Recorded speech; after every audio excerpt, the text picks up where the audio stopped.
Hi students, today we start the 11th class syllabus and first of discuss chapter first, the living world.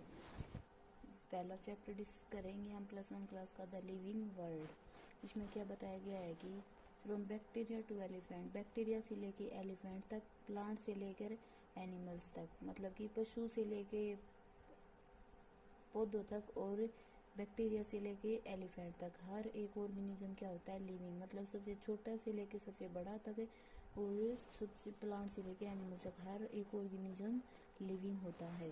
They all are diverse form of habitat, इन सभी की ये सब organism अपनी अपनी अलग अलग हैबिटेट रखते हैं, डाइवर्स अलग अलग रहने का स्थान रखते हैं। सबसे पहले इसमें यूज करेंगे life and the living world. Life क्या होती है? लाइफ एक आयंस और मॉलिक्यूल्स का कॉम्प्लेक्स ऑर्गेनाइजेशन होता है जो कि लाइफ की केमिकल रिएक्शन को परफॉर्म करता है। जो लाइफ की एक्टिविटीज में जो केमिकल रिएक्शन होती है वो उनको परफॉर्म की जाती है, जिसमें वो क्या होती है लाइफ।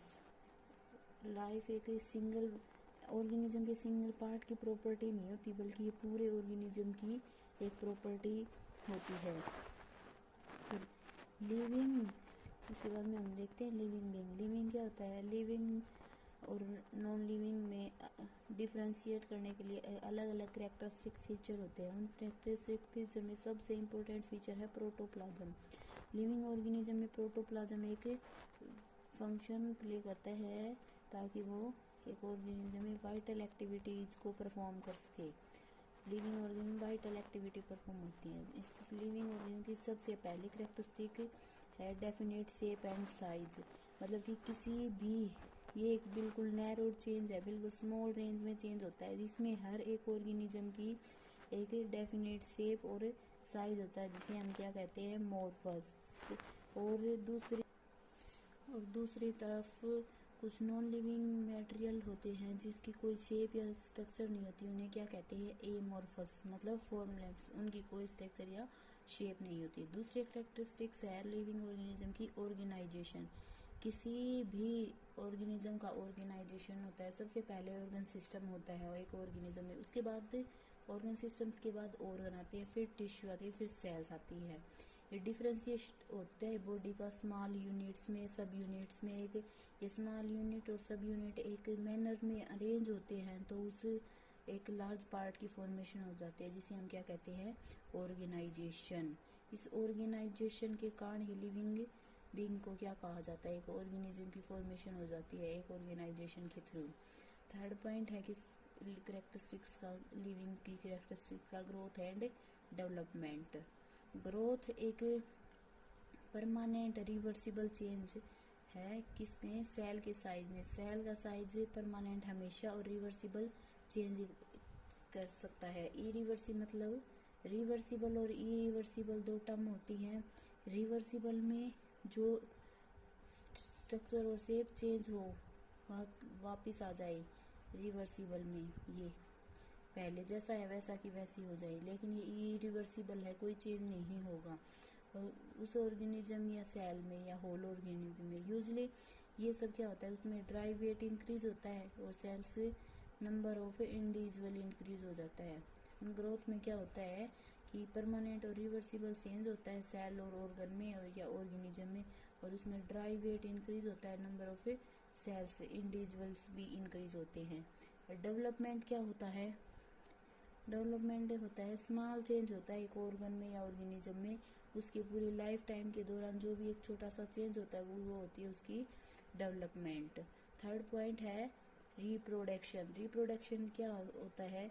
ये एक प्रोसेस नहीं है जो एक अपने जैसा ही ऑर्गेनिज्म की कॉपी कर सके, बट यह एक पॉपुलेशन को भी, स्पीसीज की पॉपुलेशन को भी बढ़ाता है पृथ्वी पर, जिससे हम कह सकते हैं लाइफ कम फ्रॉम लाइफ, मतलब कि लाइफ पहले से ही लाइफ से ही आती है, मतलब एक ऑर्गेनिज्म दूसरे ऑर्गेनिज्म से ही बनता है। तो रिप्रोडक्शन क्या है कि all the living organism have a property, सब लिविंग ऑर्गेनिज्म में एक प्रॉपर्टी होती है जो अपने जैसा ही एक ऑर्गेनिज्म प्रोड्यूस कर सकता है। उस प्रोसेस को हम क्या कहेंगे? रिप्रोडक्शन।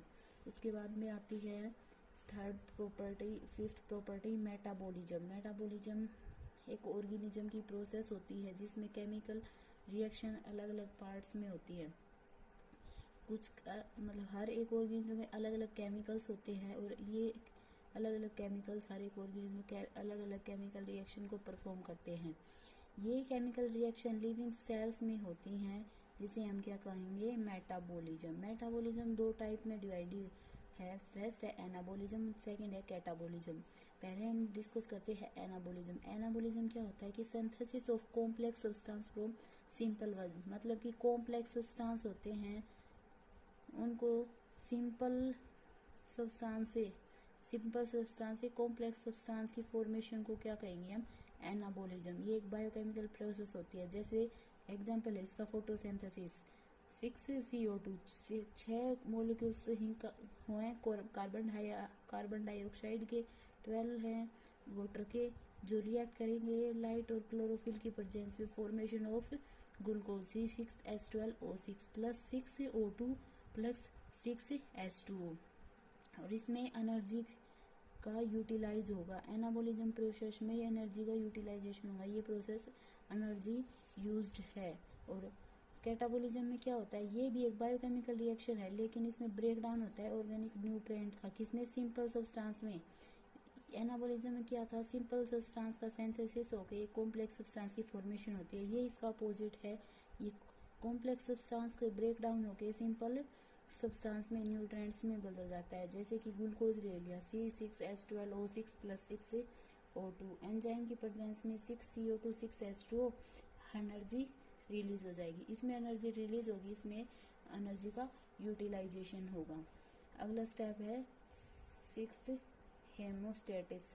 हेमोस्टेटिस मतलब कि यह किसी भी ऑर्गेनिज्म की इंटरनल कंडीशन को मेंटेन करता है, जैसे कि टेम्परेचर को, मॉइस्चर लेवल को, एसिडिटी को और फिजिकल फैक्टर को, जो कि मेटाबॉलिज्म प्रोसेस में हेल्प करते हैं, उन सब को मेंटेन करता है, जिस प्रोसेस को हम क्या कहेंगे, होम्योस्टेटिस। नेक्स्ट स्टेप है कॉन्शियसनेस, मतलब रिस्पॉन्स एंड इरेबिलिटी। मतलब ये भी एक ऑर्गेनिज्म की कैरेक्टरिस्टिक फीचर है। इसमें क्या है कि विजिबल चेंज और reaction with an organism produce, किसी भी रिजल्ट के अकॉर्डिंग कोई भी ऑर्गेनिज्म रिजल्ट प्रोड्यूस करता है उसे हम क्या कहते हैं, रिस्पॉन्स। और दूसरी तरफ क्या है कि मतलब कोई भी ऑर्गेनिज्म उस रिस्पॉन्स के स्टिमुलस के अपोजिट कोई भी रिस्पॉन्स प्रोड्यूस होता है उसे हम इरेबिलिटी कहते हैं।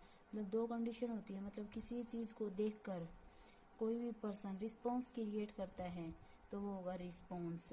मतलब कि जो रिजल्ट प्रोड्यूस हो किसी भी स्टिमुलस के अगेंस्ट, जो भी रिजल्ट प्रोड्यूस होगा वो होगा रिस्पॉन्स, और जो स्टिमुलस के अगेंस्ट जो भी एक्शन किया जाएगा वो होगा रिस्पॉन्स किया जाएगा, वो होगा इरेबिलिटी। ये दो कंडीशन होते हैं, हर एक लिविंग ऑर्गेनिज्म परफॉर्म करता है।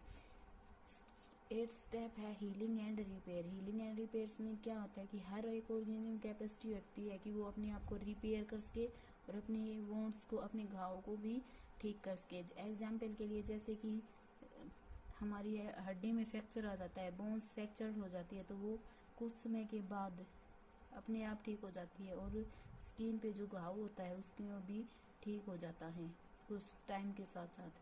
नेक्स्ट स्टेप है एक्सक्रीशन। एक्सक्रीशन में क्या है, यूजफुल और हार्मफुल वेस्ट प्रोडक्ट रिलीज हो जाएंगे और मेटाबोलाइज करके यूजफुल प्रोडक्ट को, वेस्ट प्रोडक्ट को बॉडी से आउट किया जाता है। ये प्रोसेस सभी ऑल लिविंग ऑर्गेनिज्म में परफॉर्म होती है। 10th स्टेप है अडेप्टेशन। ये एक इनहेरिटेबल वेरिएशन है जो कि ऑर्गेनिज्म में चेंज होती है, जो अपने इन्वायरमेंट के अकॉर्डिंग अपने आप की और अपने लाइफ की को सेट कर लेता है। ये इसे कहते हैं हम अडेप्टेशन। मतलब कि इनहेरिटेबल वेरिएशन होता है जो भी इन्वायरमेंट के अकॉर्डिंग, मतलब हाई टेम्परेचर तो उसके अकॉर्डिंग ही रहे। इसमें ये भी दो टाइप के अडेप्टेशन, ऑल्सो 2 टाइप। फर्स्ट है short term adaptation. Short term adaptation में क्या होता है कि ये अडेप्टेशन टेम्परेरी होती है और कुछ समय के लिए रिस्पॉन्स करती है, मतलब फेवरेबल कंडीशन तक ही वेट करती हैं। फेवरेबल कंडीशन आ जाती है तो वे फिर से चेंज हो जाते हैं। एग्जाम्पल के लिए है, मतलब भी हम लगातार सन के एक्सपोज में रहते हैं तो हमारी स्किन क्या हो जाती है, डार्क। क्यों? क्योंकि development of the accumulation of melanin pigment superficial layer पे अपर लेयर के ऊपर मेलानिन पिगमेंट की एक्यूमुलेशन होती है, इकट्ठा हो जाता है, जिसके कारण हमारे स्किन का कलर डार्क हो जाता है और कुछ टाइम के बाद ये अपने आप ही ठीक हो जाता है, जिससे हम इसे क्या कर सकते हैं, शॉर्ट टर्म अडेप्टेशन। इसके बाद है long term adaptation. Long term adaptation में क्या है, लिविंग ऑर्गेनिज्म है ये परमानेंट चेंज एक्वायर्ड करते हैं, मतलब कि हमेशा के लिए चेंज हो जाते हैं, कुछ भी आता है। ये मोस्ट ऑफ जेनेटिक करेक्टर पे, स्पीसीज के जेनेटिक करेक्टर पे करता है और ये चेंज एक जनरेशन से दूसरी जनरेशन में पास हो जाते हैं। लेकिन शॉर्ट टर्म अडेप्टेशन होती है वो केवल अपने इन्वायरमेंट के अकॉर्डिंग ही चेंज होती है और वो वहीं पे ही रुक जाती है, वे इनहेरिटेट नहीं होती। लेकिन लॉन्ग टर्म अडेप्टेशन है वो इनहेरिटेट होती है। इसमें एग्जाम्पल है कि अलग अलग बर्ड्स में उनके जो क्लाव होते हैं वो किस में यूज करते हैं, पर्चिंग हैबिटेट्स में, कि मतलब डक के क्लाव हैं वो उसमें स्विमिंग में हेल्प करते हैं, क्रो के हैं वो होल्ड करने में, मतलब हर एक क्लो का हर डिफरेंट डिफरेंट बर्ड के क्लो का डिफरेंट डिफरेंट फंक्शन होता है। उसके बाद में है 11th कैरेक्टरिस्टिक्स इवोल्यूशन। इवोल्यूशन क्या होता है, ये ग्रेजुअली मॉडिफाइड होता है न्यू वैरायटी, मतलब एक ही वैरायटी में कुछ चेंज लाके उसमें कुछ मॉडिफाइड करके एक न्यू वैरायटी, न्यू रेस या न्यू स्पीसीज की फॉर्मेशन हो जाती है। इन वेरिएशन में कुछ चेंज लाके या फिर नेचुरल सिलेक्शन के कारण, जिसे हम इवोल्यूशन कहते हैं। जैसे कि मैन का इवोल्व हुआ, मैन किसे इवोल्व हुआ है, एप लाइक स्पीसीज से, एप से मैन का इवोल्यूशन हुआ है, एप से, मतलब कि नंबरस स्टेजेस पास करके ही मैन एक ऐप से मैन का इवोल्यूशन हुआ है। ये नहीं है कि थोड़े ही टाइम में, इवोल्यूशन बहुत ज़्यादा टाइम गेन करता है, जिससे ही कि एक न्यू ऑर्गेनिज्म, न्यू स्पीसीज या न्यू रेस की डेवलपमेंट होती है। बहुत सारे स्टेज कवर करके ही मैन एक ऐप से डेवलप्ड हुआ है। लास्ट स्टेप है लिविंग ऑर्गेनिज्म की कैरेक्टरिस्टिक्स का, डेथ की, मतलब जो भी ऑर्गेनिज्म सरवाइव करेगा, प्रोड्यूस होगा, जिस भी ऑर्गेनिज्म का बर्थ होगा उसकी डेथ भी फिक्स है। तो ये अल्टीमेट और टर्मिनेशन स्टेप होता है फंक्शनल लाइफ का, मतलब किसी भी लाइफ में फंक्शन होता है उसका टर्मिनल स्टेप होगा। ये एक परमानेंट फीचर होता है हर एक लिविंग ऑर्गेनिज्म में, मतलब कि परमानेंट हमेशा के लिए ये हो जाता है। अगर कोई भी ऑर्गेनिज्म का जन्म होता है, फिर उसकी ग्रोथ होती है उसके साइज में, वो अडल्ट बनता है, फिर रिप्रोड्यूस करता है किसी भी काइंड में, उसके बाद में एजिंग होती है और ग्रो ओल्ड स्टेज में आने के बाद अल्टीमेट उसकी डेथ हो जाती है। इस फिनोमेना को ही हम क्या कहते हैं, डेथ, जो कि लाइफ से इनसेपरेबल होता है, मतलब लाइफ ख़त्म होती है और डेथ हो जाती है। डेथ के बाद में क्या होता है कि ऑर्गेनिज्म की डेथ होने के कारण ऑर्गेनिक मैटर अर्थ पे बहुत ज़्यादा होता है, जिसके कारण डीकम्पोजर से इस ऑर्गेनिक मैटर की तरफ अट्रैक्ट होते हैं। ये अट्रैक्ट होने के बाद ऑर्गेनिक कॉम्प्लेक्स, ये ऑर्गेनिक मटेरियल होता है, इसको ट्रांसफर कर देते हैं इनऑर्गेनिक एलिमेंट्स में। डीकम्पोजर से ऑर्गेनिक मॉलिक्यूल्स को इनऑर्गेनिक मॉलिक्यूल्स में चेंज कर देते हैं, जैसे कि carbon, hydrogen, nitrogen, oxygen, phosphorus, sulphur, इन सब मॉलिक्यूल्स में ये ऑर्गेनिक जो डेड ऑर्गेनिक मैटर है इसको चेंज किया जाता है। बाद में इन एलिमेंट्स के थ्रू ही सोयल, एयर और वाटर में ये अब्जॉर्ब हो जाते हैं। ये केमिकल्स, ये इनऑर्गेनिक एलिमेंट सोयल में, वाटर में, अर्थ में अब्जॉर्ब हो जाते हैं। इन सभी के इवेंट्स में, जो कि एक प्रोसेस में, साइक्लिक प्रोसेस में नेचर में होता रहता है, जिसे हम जियोकेमिकल साइकिल कहते हैं। मतलब कि ये सोयल में, वाटर में और फिर इन्वायरमेंट में वापस राउंड करता है, जिसे हम जियोकेमिकल साइकिल कहेंगे। डेथ के कारण जियोकेमिकल साइकिल भी प्रोसेस होती है, जिससे इन्वायरमेंट में और ह्यूमन बीइंग में एक बैलेंस मेंटेन रहता है।